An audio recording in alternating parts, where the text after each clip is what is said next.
যেতিয়া কোনো এটা শিশুৰ জন্ম হয় তেতিয়া তাৰ আটাইতকৈ প্ৰয়োজন হয় নিজৰ মাতৃক। কিন্তু এই পৃথিৱীৰ সকলো শিশুৱে মাতৃৰ মৰমৰ সোৱাদ নাপায়। আজি এই ভিডিঅ'টোত ঠিক তেনেকুৱাই এটা কাহিনী মই আপোনালোকক ক'ম, য'ত এগৰাকী মাতৃয়ে নিজৰ কন্যা শিশুটিক এটা পৰিত্যক্ত ঘৰত থৈ যায়, আৰু তাৰপিছত কি হ'ল আপুনি শুনিলে হয়তো আচৰিত হ'ব। মই আছোঁ আপোনালোকৰ সৈতে ঋতিক, আৰু আপুনি চাই আছে লেটছ ন' ইন অসমীয়া। গতিকে আহক আজি আমাৰ এই ভিডিঅ'টো আৰম্ভ কৰোঁ।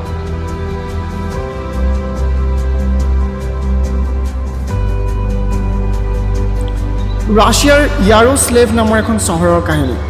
এগৰাকী মাতৃয়ে নিজৰ এবছৰীয়া কন্যা শিশুটিক এটা পৰিত্যক্ত ঘৰত থৈ যায়। 10 বছৰৰ পিছত তেওঁ পুনৰ সেই ঘৰটোলৈ ঘূৰি আহে, আৰু যি দেখে সেই কথা শুনিলে আপোনাৰ চকু কপালত উঠিব। এবাৰ এজন মানুহ সেই ঘৰটোৰ কাষেৰে পাৰ হৈ যাওঁতে এজনী ছোৱালীৰ কান্দোনৰ শব্দ শুনিবলৈ পায়। তেওঁ সেই ঘটনাটো সহজভাৱে লৈ নিজৰ কামলৈ গুচি গৈছিল। লাহে লাহে তেওঁ সদায় সেই ঘৰটোৰ পৰা কান্দোনৰ শব্দ শুনিবলৈ পায়। আচৰিত কথাটো আছিল যে তেওঁ কোনো মানুহক সেই ঘৰটোলৈ অহা যোৱা কৰা দেখা নাছিল। তেওঁ আন এটা ঘটনাও লক্ষ্য কৰিছিল, সেইটো আছিল সেই ঘৰটোত তেওঁ এদিনো লাইটৰ পোহৰ প্ৰত্যক্ষ কৰা নাছিল। এদিন তেওঁ পুলিচক এই ঘটনাটোৰ বিষয়ে জনালে। পুলিচে গোটেই ঘৰটো ভালদৰে চালে যদিও কোনো মানুহ বিচাৰি নাপালে।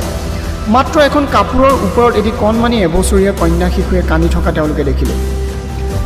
চিকিৎসকে জনালে যে শিশুটিয়ে প্ৰায় 6 দিনৰ পৰা একো খোৱা নাই।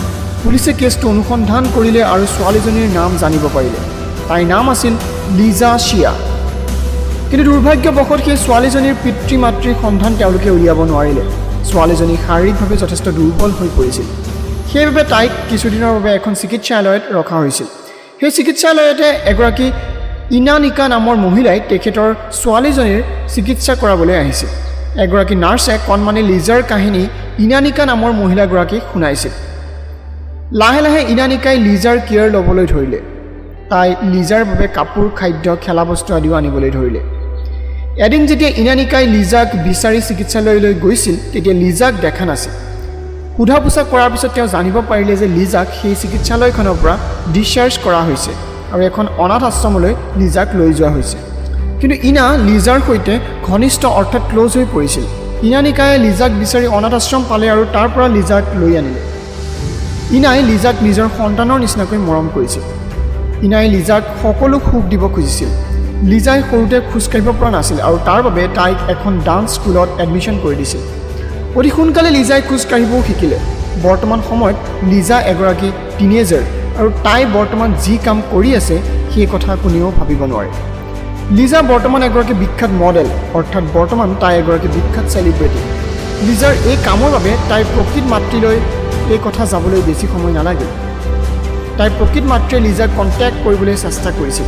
আজি লিজাই তাইৰ মাকক দেখিবও নোৱাৰে।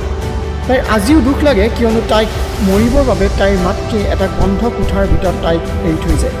তাই ইনানিকিৰ ফেমিলিটোকে নিজৰ ফেমিলি বুলি ভাবে আৰু তেওঁলোকৰ সৈতে তাই জীৱনটো কটাব বিচাৰে।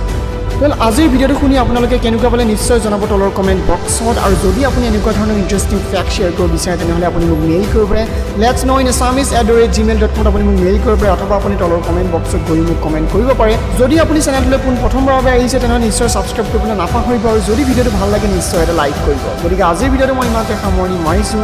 নমস্কাৰ।